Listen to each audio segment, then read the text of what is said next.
আল্লাহ, আমি ছাড়া এই দুনিয়াতে তোমার গোলামের অভাব নাই, কিন্তু তুমি ছাড়া আমার আর কোনো রব না।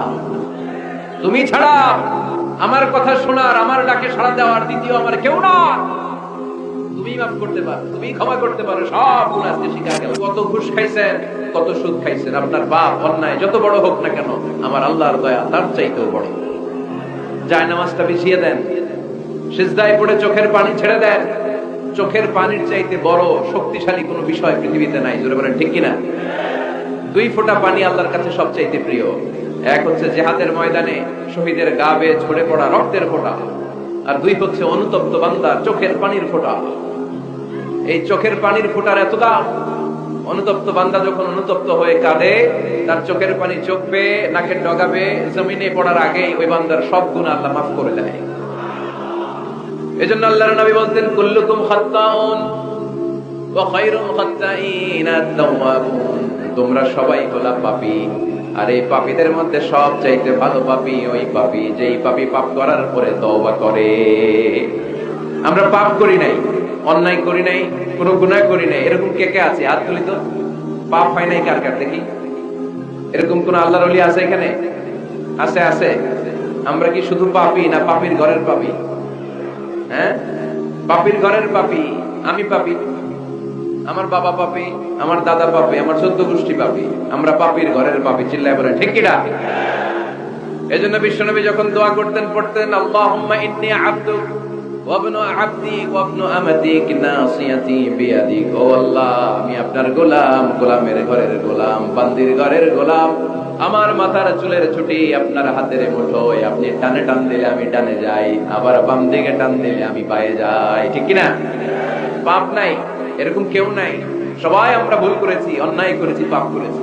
আল্লাহর হাবিব সাল্লাল্লাহু আলাইহি ওয়াসাল্লাম বলেন, এই পাপকারীদের মধ্যে শ্রেষ্ঠ পাপী হচ্ছে ওই পাপী যেই পাপী পাপ করার পরপরই তওবা করে আওয়াজ করে পড়েন সুবহানাল্লাহ। এজন্য ভুল হতে পারে।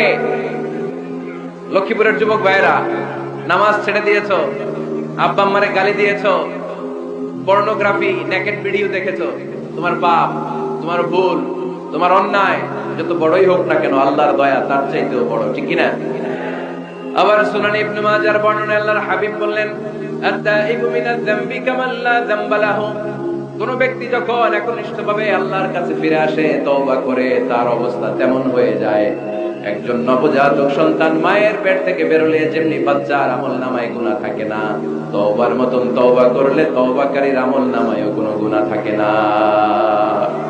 এজন্য আল্লাহ বললেন, লা তাইয়াসু মির রাউহিল্লাহি ইন্নাহু লা ইয়াইয়াসু মির রাউহিল্লাহি ইল্লাল কওমুল কাফিরুন। খবরদার, আমার রহমত, আমার দয়া, আমার ভালোবাসা থেকে নিরাশ হইও না। আমার ভালোবাসার সাগর যে কত বড়, আমার দয়ার সাগর যে কত বড়, আমার মায়ার সাগর যে কত বিশাল, তোমার কোনো ধারণা নাই। ঠিক কিনা? আল্লাহ যে কত ভালোবাসেন আমাদেরকে আমরা আন্দাজও করতে পারি না। আমার আব্বা আমারে যত বেশি ভালোবাসে, তার চেয়ে আমার বেশি ভালোবাসে কে? আমার মা আমাকে যত বেশি ভালোবাসে, তার চাইতে আমাকে বেশি ভালোবাসে কে? আমি আমার নিজেকে যতটা ভালোবাসি, তার চাইতেও আমাকে বেশি ভালোবাসে কে? আরশের উপর আল্লাহ বিশাল সাইনবোর্ডে লিখে রাখলেন, সাবাকাত রাহমাতি গাদাবি।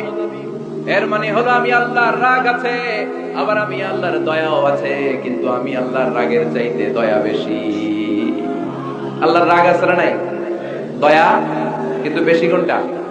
জোরে বলে, দয়া বেশি। সাবাকাত রাহমাতি গাদাবি, আমার রাগের উপর আমার দয়া, আমার ভালোবাসা প্রাধান্য পেয়েছে। দয়া, মায়া আর ভালোবাসাকে আল্লাহ তাআলা 100 টুকরা করেছেন। কয় টুকরা? 1 টুকরা পৃথিবীর সবার মাঝে ফেলে দিয়েছেন, আর 99 টুকরা তিনি নিজের মধ্যে রেখে দিয়েছেন। পড়েন সুবহানাল্লাহ। দেখেন, 1 টুকরা ভালোবাসার ছিটে ফোটায় আমরা ভালোবাসার দিবস বানাই ফেলছি, আছে না? ভালোবাসাকে তিনি 100 টুকরা করলেন, 1 টুকরা সবার মাঝে ঢেলে দিলেন, নিজের মধ্যে রেখে দিলেন 99 টুকরা। আর 1 টুকরার ভালোবাসার ছিটে ফোটায় দেখেন কত ভালোবাসার গান, ভালোবাসার নাটক, ভালোবাসার ফিল্ম, আছে না নাই? বাবার জন্য মেয়ের কি ভালোবাসা, মায়ের জন্য ছেলের কি ভালোবাসা, বন্ধুর জন্য বন্ধুর কি ভালোবাসা। এই মানুষের হৃদয়গুলোতে ভালোবাসা ঢুকাই দিয়েছে কে? ছোট্ট মেয়েটা রাত্রিবেলা খেতে চায় না, মা বলে আম্মু খাও, বলে না খাবো না। আব্বু অফিস থেকে ফিরলে আব্বুর কোলে বসে আমি আর আব্বু একসাথে খাবো। এই যে ছোট্ট মেয়েটা দিন দুনিয়ার কিছু বোঝে না, ওর হৃদয়ে বাবার জন্য ভালোবাসা ঢুকাই দিছে কে? পত্রিকায় আমি দেখেছি বন্যার পানিতে পানি খেতে খেতে মা দুনিয়া থেকে বিদায়, বালতির মধ্যে নিজের কলিজার টুকরা নাট ছেঁড়া সন্তানকে ধরে রেখেছিল, পানি খেতে খেতে মা দুনিয়া থেকে শেষ, কিন্তু সন্তান মরে নাই, সন্তান বেঁচে গিয়েছে। এই ছোট্ট সন্তানের জন্য মায়ের হৃদয়ে ভালোবাসা ঢুকাই দিছে কে? দেখেন দুনিয়াতে আপনারাও এক একজন কত যে ভালোবাসার ঘটনা জানেন, কত ভালোবাসার স্টোরি জানেন, এক টুকরার ভালোবাসা ছিটে ফোটা আমরা পেয়েছি। এটার নমুনা যদি এমন হয়, যিনি তার নিজের মধ্যে 99 টুকরা ভালোবাসা রেখে দিয়েছেন, তার ভালোবাসার পরিমাণ বেশি না কম? চিল্লায় বলতে হবে বেশি না কম?